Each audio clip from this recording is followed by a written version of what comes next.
सब सुन लो, इस बार कुछ भी हो जाए दिवाली बम स्कूल में फोड़ने ही है। रोहन, पागल हो गए हो क्या? जानते हो ना रस्तोगी मैम कितनी गुस्से वाली हैं। उनकी एक आवाज से तो तुम भीगी बिल्ली बनकर क्लास में छुप जाते हो और बात करते हो स्कूल में पटाखे छोड़ने की। इम्पॉसिबल। उन्हें पता ही नहीं चलेगा। हम ये पटाखे स्कूल के पीछे जो स्टोर रूम है ना, वहाँ पर चलाएंगे। वहाँ पर कोई नहीं आता। वो स्टोर रूम ऐसे ही खाली पड़ा रहता है। और वैसे भी वो पटाखे हार्मफुल नहीं है, वो सिर्फ आवाज करते हैं और कलर छोड़ते हैं। रोहन ठीक कह रहा है मानसी, अब तुम ये फालतू की बातें करके हमारा मूड मत खराब करो। हम प्लान कर चुके हैं। अरे रस्तोगी मैम आ गई, जल्दी जल्दी अपनी सीट पर बैठ जाओ। क्या हुआ रोहन? संभव, अभी कुछ देर पहले तो तुम बड़ा एटीट्यूड से कह रहे थे कि बम पटाखे चलाओगे स्कूल में। अब रस्तोगी मैम का नाम सुनकर भाग क्यों रहे हो? पटाखे तो हम चला कर रहेंगे, वक्त तो आने दो। ये स्कूल के कुछ शरारती बच्चे जो दिवाली मनाने की अलग ही तैयारी कर रहे थे और चाहते थे कि सबकी नजरों से छुपाकर दिवाली पर पटाखे चलाएं। पर रस्तोगी मैम बहुत ही सख्त स्वभाव की थी। वो जानती थी कि उनकी क्लास के बच्चे बहुत शरारती हैं। रोहन, संभव, आशीष, तुम सब कान खोलकर सुन लो। मुझे सब पता है कि तुम बहुत शरारती स्टूडेंट हो, इसलिए मुझे जरा सा भी पता चला कि तुम सबने किसी भी तरह की आतिशबाजी स्कूल में छोड़ी है तो फिर सजा से कोई नहीं बच पाएगा। बच्चों, कल धनतेरस है।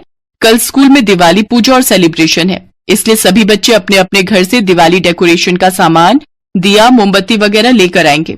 सभी क्लासेस के बच्चे अपनी अपनी क्लासरूम को सजाना शुरू कर चुके हैं। मैं चाहती हूँ कि आप सभी अपने क्लासरूम को बहुत सुंदर सजाओ।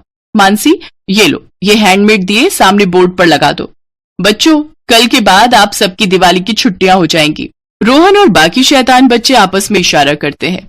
उनके दिमाग में अलग ही योजना चल रही थी। अगले दिन रोहन और बाकी बच्चों ने अपने प्लान के हिसाब से स्टोर रूम में पटाखे छुपा दिए और क्लास में आकर बैठ गए। सब बच्चे पूजा के लिए हॉल में जाएंगे, इसलिए लाइन बना लो। और आप सब डेकोरेशन का सामान लाए हैं? यस मैम, सब बच्चे लेकर आए हैं। मैंने आपके टेबल पर रख दिया है। ठीक है, पूजा से आने के बाद आप सब क्लास को डेकोरेट करोगे। क्लास के सब बच्चे नीचे हॉल में दिवाली पूजन और सेलिब्रेशन के लिए चले जाते हैं। सब बच्चे हॉल में पूजा कर रहे थे, पर रोहन और बाकी शरारती बच्चों का ध्यान तो पटाखे छोड़ने की तरफ था। वो लोग मौका देखकर चुपचाप सबकी नजरों से बचते हुए स्टोर रूम में पहुंच जाते हैं और वहां पर खूब सारे पटाखे छोड़ने लगते हैं। पूरे स्टोर रूम में कलर फैल जाता है। तभी रस्तोगी मैम वहां आ जाती है। सब बच्चे उन्हें देखकर सहम जाते हैं। मैम, ये मेरा आइडिया नहीं था, ये सब रोहन का आइडिया था। मुझे पनिशमेंट मत देना मैम। मैम, मैंने अकेले नहीं चलाए, इन दोनों ने भी मेरा साथ दिया है। मैम, ये दोनों मुझे फंसा रहे हैं, मैं तो इन्हें मना कर रहा था। एकदम चुप। अब तुम तीनों को प्रिंसिपल मैम ही सजा देंगी। चलो मेरे साथ, मैम के पास चलो। मैंने मना किया था ना कि स्कूल में कोई भी पटाखे नहीं चलाएगा। अगर तुम में से किसी को कोई नुकसान पहुंच जाता तो क्या करते? आपके पेरेंट्स को हम क्या जवाब देते? अब आप तीनों को सजा देनी ही होगी, तभी सुधरोगे। सॉरी मैम, हमें माफ कर दीजिए प्लीज मैम। मैम, गलती हो गई, सॉरी मैम। रस्तोगी मैम अभी बच्चों को लेकर जा ही रही थी कि तभी प्रिंसिपल मैम और बाकी टीचर्स भी वहां आ जाते हैं। प्रिंसिपल मैम को आते देख बच्चे घबरा जाते हैं। रस्तोगी मैम प्रिंसिपल मैम से बात करने लगती हैं। इतनी देर में मानसी आ जाती है। रोहन, अब तुम लोगों को सजा से कोई नहीं बचा सकता। मैंने तुम्हें मना किया था, रस्तोगी मैम से पंगा मत लो। देखो, रस्तोगी मैम बहुत गुस्से में हैं। वो प्रिंसिपल मैम से न जाने क्या बात कर रही हैं। तभी प्रिंसिपल मैम बच्चों को अपने पास बुलाती हैं। बच्चों, इस तरह से कौन ड्राइंग करता है? तुमने तो अपने सारे कपड़ों पर कलर लगा लिया, आगे से ध्यान रखा करो। रस्तोगी मैम कह रही थी कि तुम सब बच्चों ने दिवाली की बहुत अच्छी पेंटिंग्स बनाई है। अब तो छुट्टी का टाइम हो रहा है। आफ्टर वेकेशंस मैं तुम्हारी सबकी दिवाली की पेंटिंग देखूंगी। ओके बच्चों, enjoy your holidays and happy Diwali. Rohan, संभव और आशीष कुछ देर के लिए तो दंग रह गए। रस्तोगी मैम ने प्रिंसिपल मैम से उनकी शिकायत की ही नहीं। रस्तोगी मैम प्रिंसिपल मैम के साथ चुपचाप वहां से चली गई। कुछ देर बाद सब बच्चे अपना बैग उठाने के लिए क्लासरूम में आते हैं। तभी रस्तोगी मैम अपनी सीट पर बैठी हुई थी। रोहन, संभव और आशीष उनके पास जाते हैं। सॉरी मैम, हम प्रॉमिस करते हैं आगे से आपको ऐसी किसी भी शिकायत का मौका नहीं देंगे। Sorry ma'am, sorry ma'am. It's okay, अब छुट्टियां एंजॉय करो और सेफ दिवाली मनाओ। ओके, और एक बात, दिवाली की छुट्टियों में दिवाली की पेंटिंग जरूर बनाना। प्रिंसिपल मैम तुम तीनों की दिवाली के बाद वो पेंटिंग जरूर देखेंगी। चलो, अब छुट्टी हो गई है, सब बच्चे अपने अपने घर जाओ। हैप्पी दिवाली। सब बच्चे खुशी खुशी घर चले जाते हैं।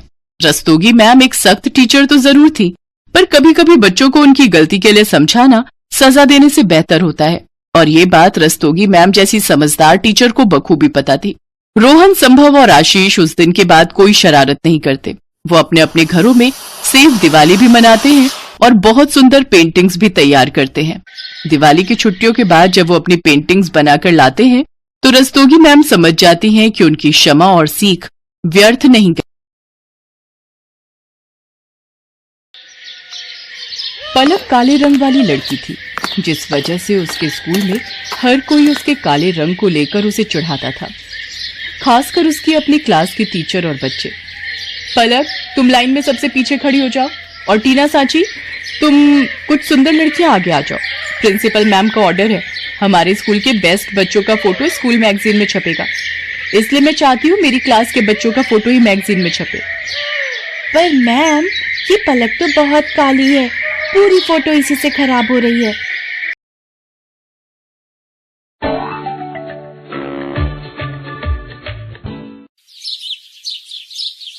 सुंदरनगर में एक मशहूर पकौड़े वाला रहता था। नाम था उसका चंदू। सुबह उठना, उठकर पकौड़े तैयार करना और पूरे दिन नगर में घूम घूम कर साइकिल पर पकौड़े बेचना, यही उसका रोजाना का काम था। पकौड़े ले लो, पकौड़े, गर्मा गर्म पकौड़े, जल्दी आओ, गरम गरम पकौड़े खाओ। पकौड़े ले लो, पकौड़े, गर्मा गर्म पकौड़े। चंदू की आवाज सुनकर हर कोई उसके गर्मा गर्म पकौड़े खाने के लिए वहां आ जाता था और थोड़ी देर में ही चंदू के सारे पकौड़े बिक जाते थे। चंदू अपने पकौड़े बेचकर घर लौट आता था। ये देखो माँ, आज मेरी कितनी कमाई हुई। तुम्हें पता है, सुंदरनगर में हर कोई मेरे पकौड़ों का दीवाना है। सबको मेरे पकौड़े बहुत पसंद आते हैं। क्या हुआ, तुम क्यों मुंह फुलाए बैठी हो? क्या फायदा कमाई का जब खाने वाले हम दो हैं। कब से तुझे बोल रही हूँ कि शादी कर ले। कम से कम ऊपर जाने से पहले पोते पोती का मुंह तो देख लूंगी। बहू से सेवा तो करवा लूंगी, पर तू है कि शादी के लिए हाँ ही नहीं करता। देख, पड़ोस में सबकी बहुएं आ गई हैं, एक तू ही रह गया है शादी के लिए। ठीक है माँ, अगर तुम कहती हो तो मैं शादी के लिए तैयार हूँ। वैसे भी अब मेरा काम अच्छा चल गया है तो मुझे शादी करने में कोई परेशानी नहीं है। अगर मेरी माँ खुश है तो मैं भी खुश हूँ। ठीक है बेटा, तो फिर मैं आज ही तेरे लिए लड़की देखना शुरू करती हूँ। कुछ ही समय में चंदू के लिए बहुत ही समझदार लड़की मिल गई और चंदू की शादी हो गई। नई बहू के घर आ जाने से घर में रौनक आ गई। चंदू की माँ बहुत खुश थी। लक्ष्मी बहू, तुम तो साक्षात लक्ष्मी का रूप बनकर ही हमारे घर में आई हो। तुम्हारे आने से घर में कितनी रौनक आ गई है। माँ जी, मुझे आशीर्वाद दीजिए कि मैं अपनी सारी जिम्मेदारियां अच्छे से निभा सकूं। मुझे पता है बहू, तुम सभी जिम्मेदारियां अच्छे से निभाओगी। सुनिए, आज तक आप अकेले ही पकौड़े बनाते रहे हैं। अब आप चिंता मत कीजिए, पकौड़े बनाने की जिम्मेदारी आप मुझे दे दीजिए। अब मैं पकौड़े बनाकर दिया करूंगी, आप बेचने जाया करना। इससे आपको अपने लिए भी समय मिलेगा। कितनी अच्छी है मेरी बहू, मेरा और चंदू का कितना ख्याल है इसे। उस दिन से लक्ष्मी पकौड़े बनाने में चंदू की मदद करने लगी। चंदू का काम आसान हो गया। अब वो सुबह जल्दी ही पकौड़े बेचने के लिए निकल जाता था और शाम तक अच्छी कमाई करके घर लौटता था। पर पिछले कुछ दिन से चंदू परेशान था। जब उसकी पत्नी ने उस परेशानी का कारण पूछा तो उसे बताना ही पड़ा। क्या हुआ जी? मैं देख रही हूँ आप कुछ दिनों से परेशान हैं। मुझे बताइए कि क्या हुआ है। हाँ चंदू बेटा, मैं भी तुझे कई दिनों से परेशान देख रही हूँ। क्या बात है? पता नहीं, कुछ दिनों से मैं जब पकौड़े बेचने के लिए निकलता हूँ तो मेरा टोकरा भरा हुआ होता है, पर बाजार तक पहुँचने में मुझे ऐसा महसूस होता है कि मेरे टोकरे में से कुछ पकौड़े गायब हैं। पकौड़े गायब हैं? पर बेटा, आज तक ऐसा कभी नहीं हुआ। कोई बात नहीं, मैं कुछ ज्यादा पकौड़े ही बना दूंगी। कई बार पता नहीं चलता, हो सकता है आपके मन का वहम हो। हाँ, ये भी हो सकता है मेरे मन का वहम हो। कल मैं थोड़े ज्यादा पकौड़े ले जाऊंगा। अगले दिन चंदू थोड़े ज्यादा पकौड़े लेकर जाता है, पर उस दिन भी चंदू देखता है कि पकौड़े थोड़े कम हैं। वो घर आकर ये बात लक्ष्मी और अपनी माँ को बताता है। अरे मेरे बच्चे को पता नहीं किसकी नजर लग गई है। कोई भूत प्रेत पकौड़े चुरा कर भाग रहा है क्या? मुझे तो दाल में कुछ काला दिखाई देता है। अच्छा एक बात बताओ, जब तुम पकौड़े बेचने के लिए जाते हो, क्या कहीं कुछ देर के लिए रुकते हो? मैं जब पकौड़े बेचने जाता हूँ तो रास्ते में बस मैं पानी पीने के लिए नदी किनारे रुकता हूँ। बस, मैं सारी बात समझ गई। अब तुम देखते जाओ मैं क्या करती हूँ। कल के बाद तुम्हारी ये समस्या हमेशा के लिए दूर हो जाएगी। तुम ऐसा क्या करने वाली हो?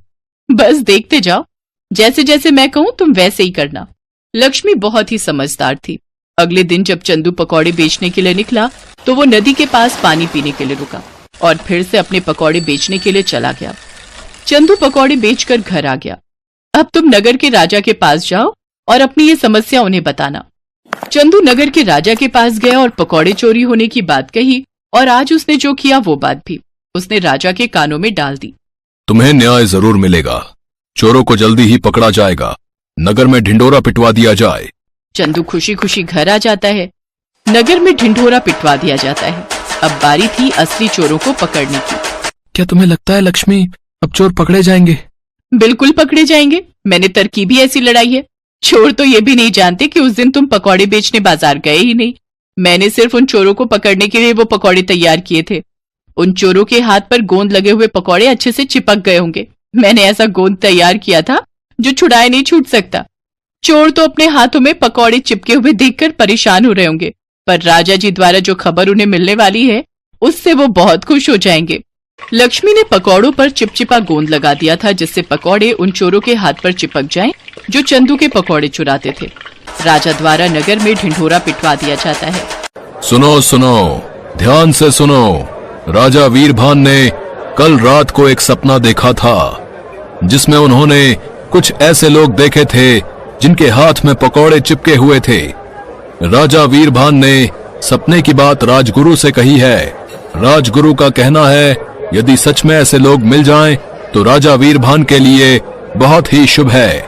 इसीलिए राजा वीरभान ऐसे लोगों की तलाश कर रहे हैं जिनके हाथ में सचमुच पकौड़े चिपके हुए हों। क्या हमारे राज्य में ऐसा कोई है जो ये इनाम पाना चाहता है तो वो राजा वीरभान के पास जा सकता है। जो भी ऐसा चमत्कारी व्यक्ति राजा वीरभान से मिलेगा उन्हें राजा वीरभान की तरफ से 1000 स्वर्ण मुद्राएं इनाम में दी जाएंगी। अरे भाई, ये तो सोने पे सुहागा हो गया। हमारे हाथों में तो सचमुच पकौड़े चिपके हुए हैं। चल यार, जल्दी से राजा वीरभान के पास चलते हैं। पता लगे कोई और पहले पहुंच जाए। गाँव के बहुत से लोग उस चंदू से पकौड़े खरीद कर खाते हैं। हो सकता है गाँव में और भी लोगों के हाथों में पकौड़े चिपके हों। ये इनाम हमारे हाथ से नहीं जाना चाहिए। तू ठीक कह रहा यार जग्गू, चल हम जल्दी से राज दरबार चलते हैं। अरे वाह, ये तो कोई जादुई पकौड़े थे जो हमारे हाथों में चिपक गए और राजा वीरभान को सपना भी इसी का आया। अब तो हम माला माल हो जाएंगे। लक्ष्मी की तरकीब काम कर गई और चोर पकड़े गए। राजा के दरबार में जब जग्गू और रघु नाम के 2 चोर पहुंचे तो सारी सच्चाई सबके सामने आ गई। इन दोनों चोरों को पकड़कर कारागार में डाल दिया जाए ताकि ऐसे चोर दोबारा राज्य में चोरी न कर सकें।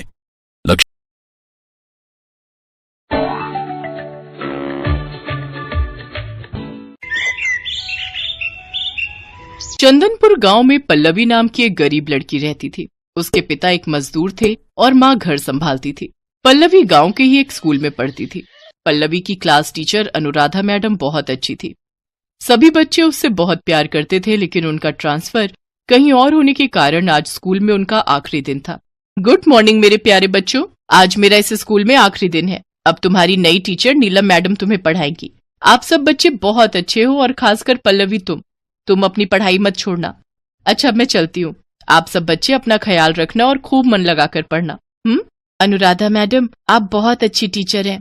आप बहुत अच्छा पढ़ाती हैं। हम सबको आपकी बहुत याद आएगी। आप प्लीज मत जाइए। हाँ मैडम, हम आपको बहुत मिस करेंगे। आप रुक जाइए ना प्लीज। बेटा, मेरा जाना जरूरी है। मेरा ट्रांसफर दूसरे स्कूल में हो गया है। मैं भी तुम सबको बहुत मिस करूंगी। अपना ख्याल रखना। Good bye. अनुराधा मैडम वहां से चली जाती हैं। उनकी जगह नीलम मैडम उस स्कूल में पढ़ाने आती हैं। नीलम मैडम बहुत ही गुस्से वाली और खड़ूस स्वभाव की थी। नीलम मैडम क्लास में आती है तो देखती है कि सभी स्टूडेंट स्कूल ड्रेस में थे, जबकि पल्लवी फटे पुराने कपड़ों में ही स्कूल में पढ़ने आती है। ए लड़की, इधर आ। तुम्हारी यूनिफॉर्म कहाँ है और तुम घर के कपड़े पहनकर क्यों आई हो? मैडम, बेचारी पल्लवी बहुत गरीब है। अभी इसके पास यूनिफॉर्म खरीदने के पैसे नहीं है और प्रिंसिपल मैम ने इसे कुछ दिनों के लिए छुट्टी दी है, इसलिए ये ऐसे ही पढ़ने आती है। जब इस गरीब की औकात नहीं है यूनिफॉर्म लेने की, तो फिर ये पढ़ने क्यों आती है? तुम गरीब होते ही गंदी नाली के कीड़े हो और वहीं ठीक लगते हो। अभी मैं तुझे बताती हूँ। यहाँ नीलम मैडम पल्लवी की खूब पिटाई करती हैं और उसे सजा के तौर पर क्लास से बाहर कर देती हैं। पल्लवी रोते हुए हाथ ऊपर करके खड़ी रहती है। पल्लवी गरीब थी, इसलिए उसकी नई क्लास टीचर उससे बहुत बुरा बर्ताव करती थी। गरीब कहीं की, तुझे कितनी बार कहा है क्लास में सबसे पीछे वाली बेंच पर बैठा कर? मैं तेरी शक्ल देखती हूँ तो सारा दिन खराब हो जाता है। बेचारी पल्लवी चुपचाप पीछे जाकर बैठ जाती है। नीलम मैडम का गुस्सा हर दिन स्कूल स्टूडेंट्स पर निकलता था, लेकिन पल्लवी को तो हर रोज उसका शिकार होना पड़ता था। हालात ऐसे हो गए कि अब तो पल्लवी को स्कूल आने में भी डर लगता था। ऐसे कुछ दिन बीतते हैं। अपनी टीचर के बुरे बर्ताव की वजह से पल्लवी एक दिन स्कूल न जाकर एक नदी किनारे बैठकर रोने लगती है। नीलम मैडम बहुत बुरी है,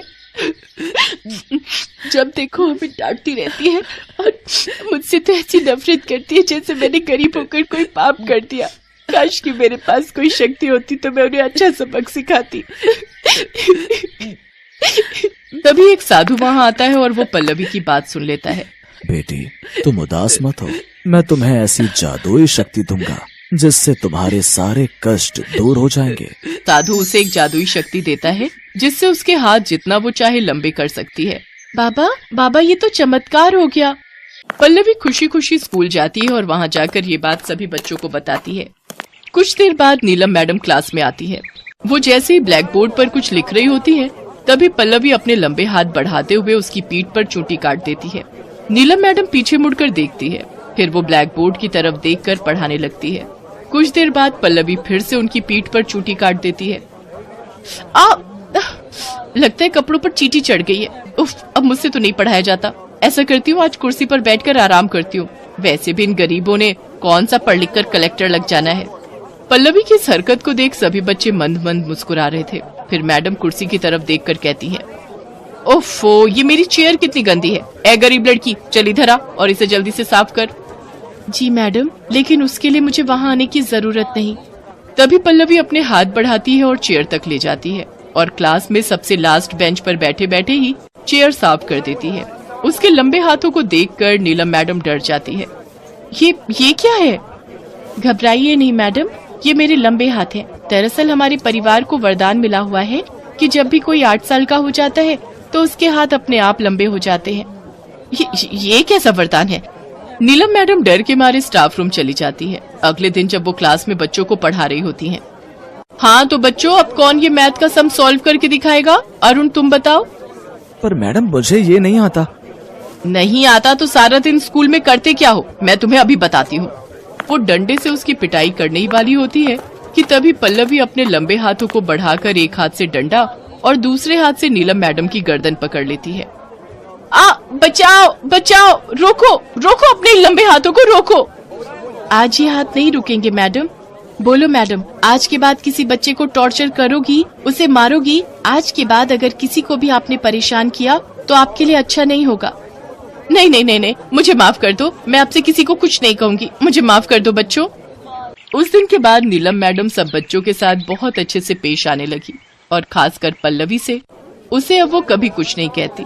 पल्लवी के लंबे हाथों की वजह से आज सब बच्चों को नीलम मैडम के अत्याचारों से मुक्ति मिल चुकी थी।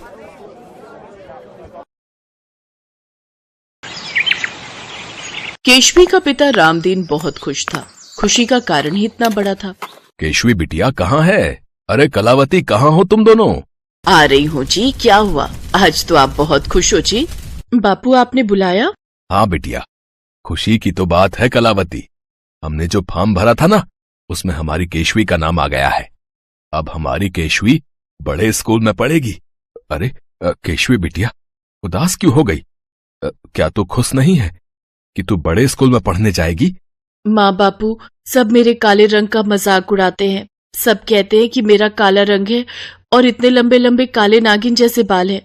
ये कहकर पहले वाले स्कूल में सब मेरी हंसी उड़ाते थे। मुझे पता है इस स्कूल में भी सब मेरी हंसी उड़ाएंगे। नहीं बिटिया, वो बहुत बड़ा स्कूल है, वहां पर कोई हंसी नहीं उड़ाएगा। तुझे वहां बहुत अच्छा लगेगा। केशवी का रंग काला था, पर उसके बाल बहुत ही सुंदर और लंबे घने थे। केशवी के काले रंग के लिए उसे बहुत सुनना पड़ता था। अब नए स्कूल में जाते हुए वो बहुत डर रही थी।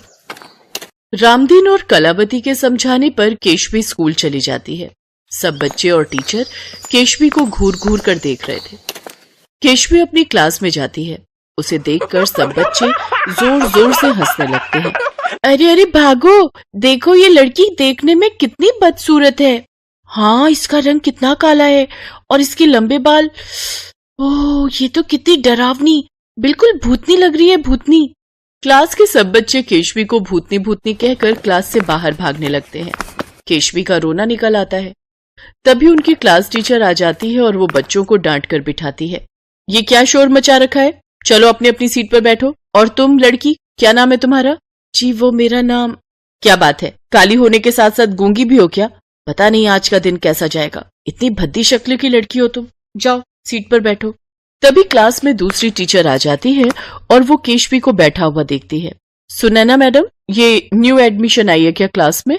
हाँ दीपिका मैडम, है तो गरीब पर वो मुफ्त फॉर्म भरा होगा, उसी वजह से एडमिशन मिल गया, वरना इतने बड़े स्कूल में एडमिशन कहाँ मिलता है। लड़की का भले ही रंग काला है पर बाल देखो कितने लंबे हैं। वैसे एक बात बोलूं, जरा कान इधर लाना। टीचर दीपिका टीचर सुनैना के कान में कुछ कहती है, जिसे सुनकर टीचर सुनैना चौंक जाती है। अगले दिन से टीचर सुनैना का व्यवहार केशवी के साथ बिल्कुल बदल जाता है। केशवी बेटा, क्या तुम थोड़ी देर स्कूल में मेरी हेल्प के लिए रुक सकती हो?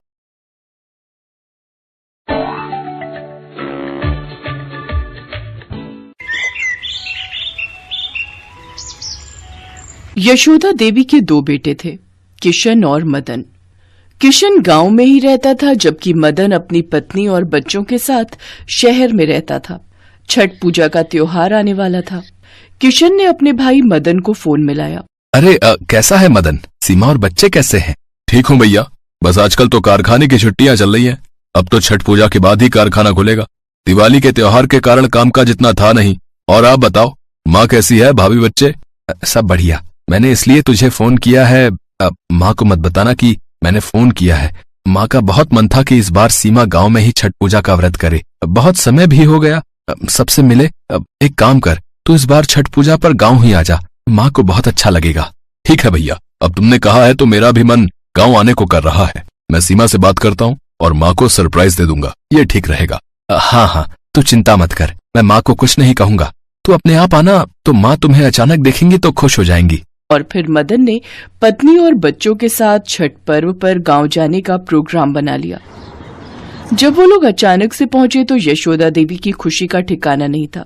आखिर बेटा, बहू, पोता पोती बहुत दिनों बाद जो मिल रहे थे। बस भाभी, बैगन का चोखा इतना स्वादिष्ट बना है ना कि आनंद आ गया।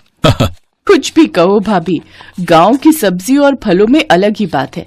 हमारे शहर में इतना स्वादिष्ट बैंगन का चोखा मैं बना ही नहीं पाती, जितनी मर्जी कोशिश कर लूं। यहाँ के मसाले में, सब्जियों में अलग ही खुशबू है। नहीं, ऐसी बात नहीं है, तुम भी बहुत स्वादिष्ट बनाती हो। वो कभी कभी जब हम अपने हाथों का खाकर ऊब जाते हैं ना, तो हमें दूसरों के हाथ का भोजन अच्छा लगता है। इसी बात पर एक रोटी और ले लो। तुम लोगों ने अचानक से आकर जो मुझे खुशी दी है ना बेटा, मैं बता नहीं सकती। दादी, मुझे गांव घूमना है। दादी, मुझे भी गांव घूमना है।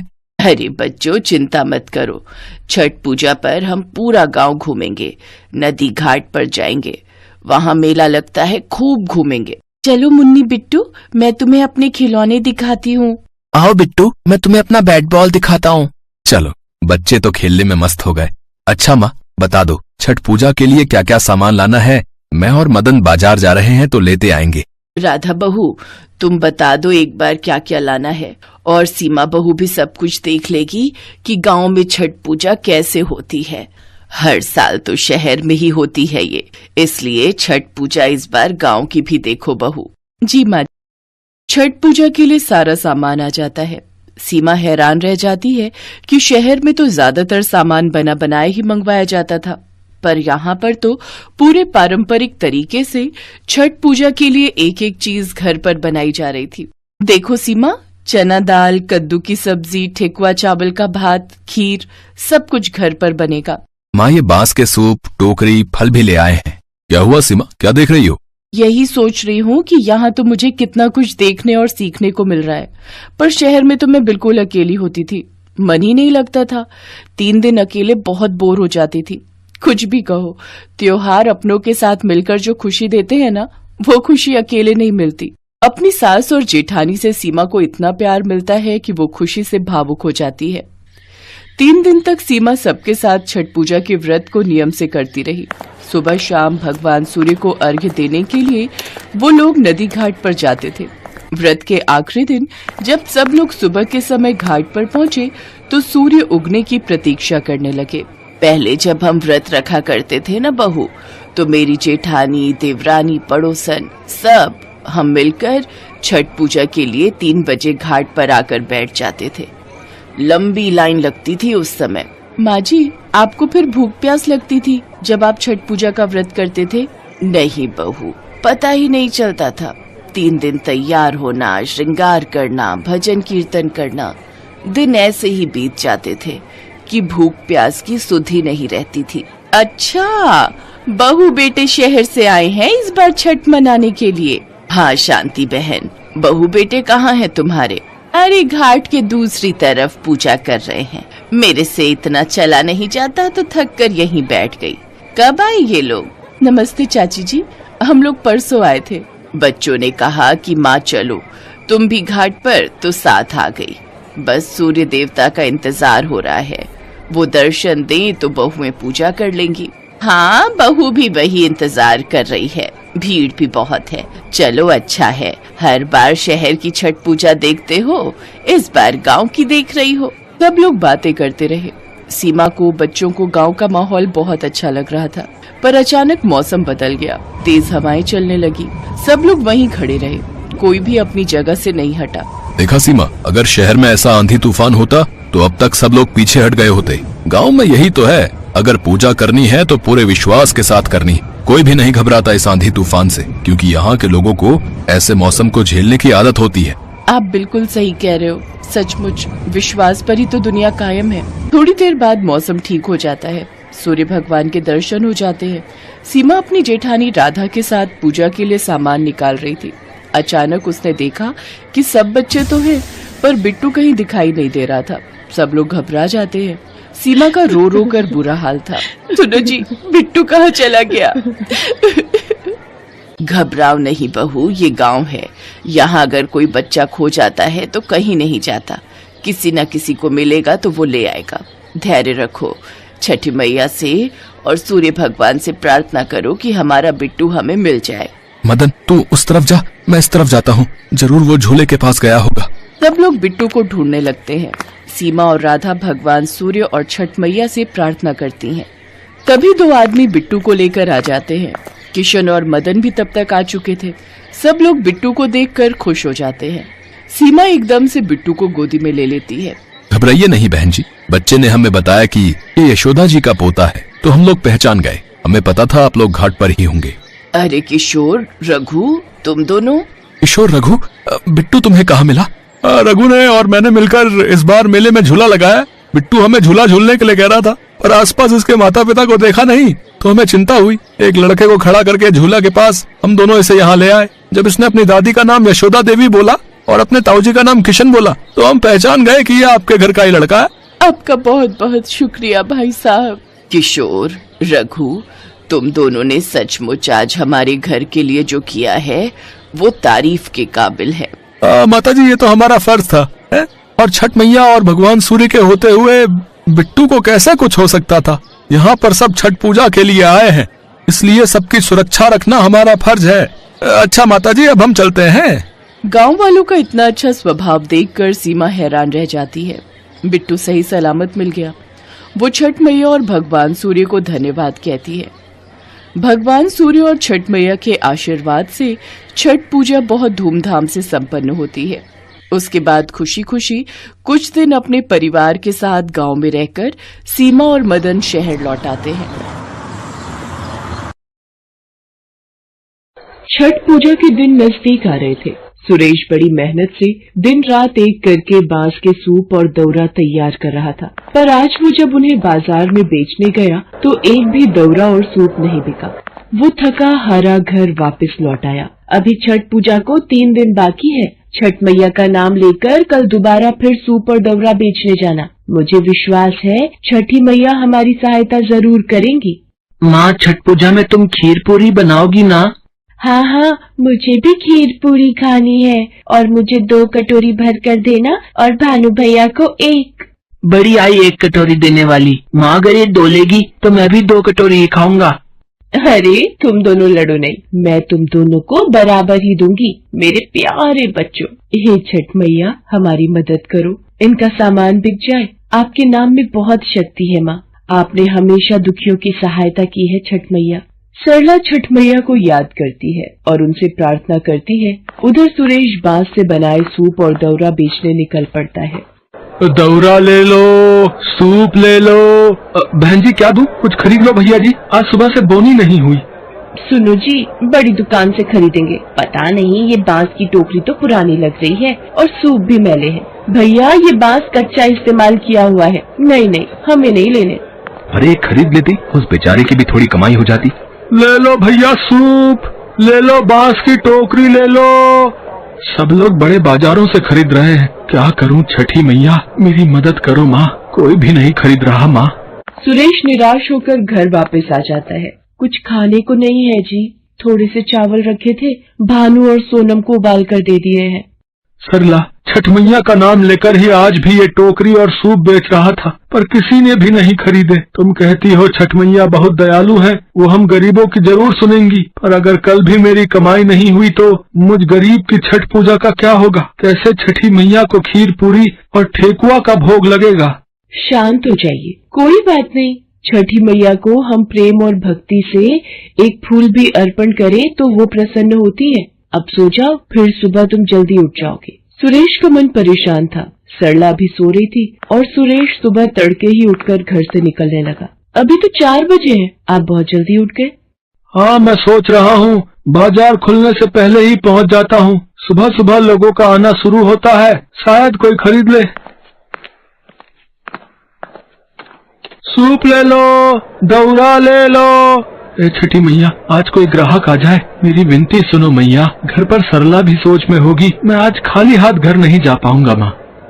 टोकरी और सूप लेकर बैठे बैठे सुरेश को शाम हो जाती है, पर ना जाने लोग उसकी ओर देखते और मुंह फेर कर सामान अच्छी दुकान से खरीदने लगते। शायद बेचारे गरीब सुरेश के फटे हाल कपड़े और मैली चप्पल देखकर ही लोग उससे कुछ भी नहीं खरीद रहे थे।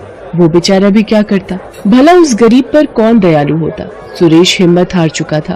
वो रोने लगा और अपना सामान लेकर वापस घर चल पड़ा।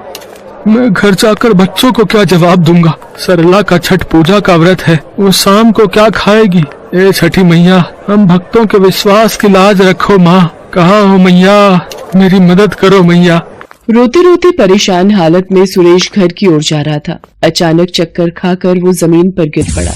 नारायण नारायण, देवी छठी, ये आपकी कैसी लीला है माँ? आपका भक्त सुरेश बेहोश होकर धरती पर गिर गया है। घर पर इसके बीवी बच्चे आपके नाम का जाप कर रहे हैं कि आपके व्रत और पूजन से इनके घर में खुशियाँ आएंगी। हे छठ मैया, इनकी सहायता करो। नारद मुनि, मैं अपने भक्तों के विश्वास को कभी भी डगमगाने नहीं दूंगी। मेरा छठा रूप इस प्रकृति और भक्तों के कल्याण के लिए ही हुआ है। जो कोई भक्त प्रेम और श्रद्धा से मुझे याद करेगा, मेरा आशीर्वाद सदैव उनके साथ रहेगा। देखते ही देखते छठी मैया एक बूढ़ी औरत का रूप ले लेती है और सुरेश के पास पहुंचती है। सुरेश को जब होश आता है, वो अपने आप को एक झोपड़ी में पाता है। आप कौन है माँ, और मैं यहाँ कैसे आया? बेटा, तुम रास्ते में बेहोश हालत में गिरे हुए थे, मैं ही तुम्हें यहाँ लाई हूँ। माँ आपका बहुत बहुत शुक्रिया। अब मैं चलता हूँ, घर में सरला और बच्चे मेरी राह देख रहे होंगे। आपने मेरी मदद की माँ। मेरे पास उपहार स्वरूप में आपको देने के लिए ये दौरा और सूप है। माँ, ये एक दौरा और सूप आप मेरी तरफ से रखो। आज छठ मैया की पूजा है, आप भी तो माँ समान हो। खुश रहो बेटा, ये उपहार मुझे बहुत प्रिय है। ये लो बेटा, ये पोटली में छठी मैया का प्रसाद है, इसे मेरी तरफ से रख लो। बूढ़ी अम्मा से विदा लेकर सुरेश अपने घर की ओर चल पड़ता है, पर अभी भी सुरेश चिंता में ही था। देवी छठी, क्या सुरेश आपका आशीर्वाद पाकर चिंताओं से मुक्त होगा? नारद मुनि, मेरे भक्त संपूर्ण विधि विधान से मेरे व्रत को रखते हैं। सरला ने भी मेरे नाम का दीपक जलाकर मेरी पूजा की है, फिर भला मैं उसे पूजा का मीठा फल दिए बिना कैसे रह सकती हूँ? और फिर छठी मैया मुस्कुरा देती है। उधर सुरेश घर पहुँचता है। अरे, आप कहाँ रह गए थे? मैं बड़ी देर से पूजा के लिए आपका इंतजार कर रही थी। और ये 2000 रुपए इतने के ही थे ना, सब मिलाकर सूप और टोकरियाँ? बहुत खुश हुई वो महिला, बोल रही थी कि बाजार से नहीं खरीद कर ला सकी। किसी ने हमारा पता दिया था, तो जो आप घर पर रख गए थे वो सारे उन्होंने खरीद लिए। क्या? अब पर ऐसे तो कभी कोई खरीदने नहीं आया, और वो भी इतने सारे खरीद लिए। हे छठी मैया, आपकी लीला न्यारी है। सुरेश सरला को बेहोश होने और उन बूढ़ी अम्मा के मिलने की बात बताता है। अचानक उसे याद आता है कि उन